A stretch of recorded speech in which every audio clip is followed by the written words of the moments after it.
Well, congratulations. I can tell you're tired, but other than that, how are you feeling? I feel good. I feel Microphone. I feel content. I feel content.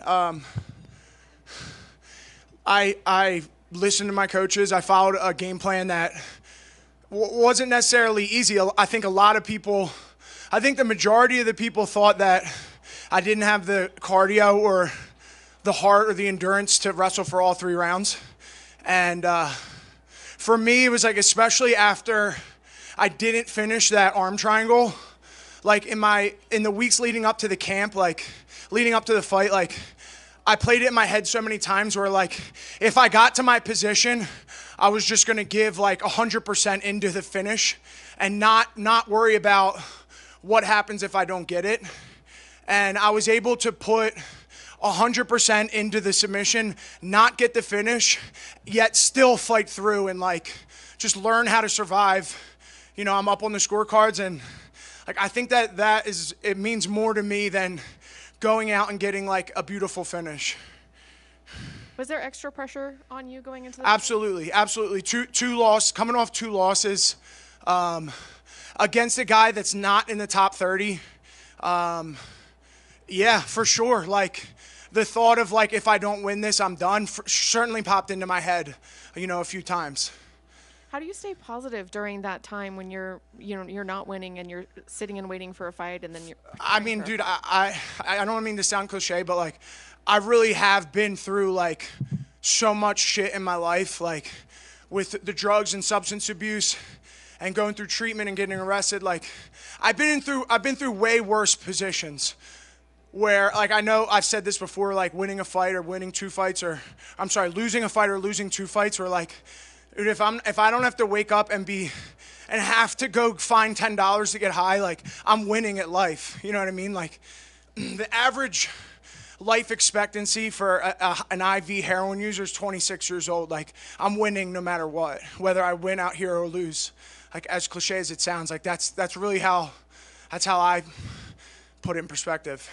Andre, when was that turning point in your life where you? 2018. I tried like really hard to kick at home. Ended up going down the way, getting high and overdosing. Got arrested, and through that, went through treatment and was able to get clean and go pro. That was the point where I was able to go pro. And yeah, my life's just been constantly getting better. Like my daughter was born in 2019. That was like a huge pivotal moment for me. Now I have 3 kids, so like. It's crazy. Like my son was born 2 months ago, and we've been out here for 2 weeks trying to get ready for this fight. Like it's really hard. Like it's been really tough being away from my family, but I can't wait to get home and be with them. So you were an amateur fighter when you were still in addiction and everything. Yeah, I was like winning too, but I was like really getting worse and worse. Like my body was depleting. Like I was getting just worse and worse and worse. And me overdosing was like my act of providence, they call it, but that was like what I couldn't stop. Like I tried a million times to stop getting high and I couldn't. And that happening was like an interference from God, and that's really what helped me. Like I could never stop on my own. And tell me more about the game plan coming tonight. Obviously, wrestle. Yeah. Was that to capitalize on your strengths, but also knowing Josh maybe couldn't get up off the canvas if you got him down? Yeah, absolutely. Both. Yeah, it was. We knew where we had the advantage. I had done some training with Josh in the past, and I knew where I had the advantage over him. I think that I'm a better striker than Josh. I think I could win a striking match with Josh, but my grappling is so much better than him, and I'm in a position where I was coming off 2 losses, and it's not about getting a highlight or anything like that. It's about doing what I have to do to win and keep this career going and provide for my family and keep this career going that I love so much. I love fighting. Yeah. I mean, thank you, Joey Pfeiffer. You mentioned, obviously, with what you've been through in your life, coming off some losses is not like the lowest point that you've ever been through. But yeah. What do you hope this tonight, how can this kind of springboard you forward here? I just think that it puts me in a position where there's some fun matchups. Like, I'm not asking for a top 10 guy. I'm not asking for a top 15 guy, but there's a lot of matchups that I've mentioned multiple times. Some really good grapplers out there that I think everyone in this room knows that I've asked for in the past, and I think it puts me in a position where that can become possible. And how big is your wife, your kids? I mean, just kind of been in this new chapter of your life since you. My wife used to be big, but she doesn't lift anymore. She'll be back though. Yeah. How big? What? No, keep going with your question.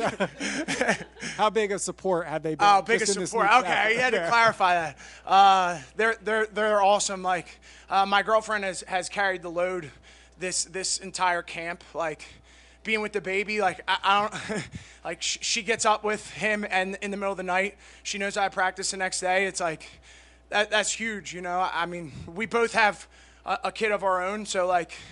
She's really just stepped up to the plate, you know, and she had her dreams, and she thought she was big at one point and loved working out and doing jiu-jitsu, but she put that all aside for me. And you mentioned the conditioning aspect. Obviously, Yeah. Josh probably had the advantage. You thought maybe some people didn't think Yeah. you could wrestle for 3 Yeah. full rounds. How did you feel out there, especially in those second and third rounds, and the third one as he came at you right at the start of that round? Just all heart, really. Just I felt exhausted. I feel like I'm at maybe 5,000 feet in elevation or something. Like I don't really know. Yeah, 50 to 100. That's how I feel. Yeah. And I guess final one for you. Do you ever stop and look back at where you were 5-10 years ago? I mean, do you ever kind of pause and reflect on just kind of how low you were compared to where you are now? Yeah, I mean, the best, not the best, the hardest reminder for me is like seeing the kids that or the guys that I was in treatment with, and a lot of them are still getting high, and it's just like I'm so many worlds move on from that, and it's just like I'm so grateful that I'm not there anymore. Thanks, man. Yeah, I appreciate it. Cool.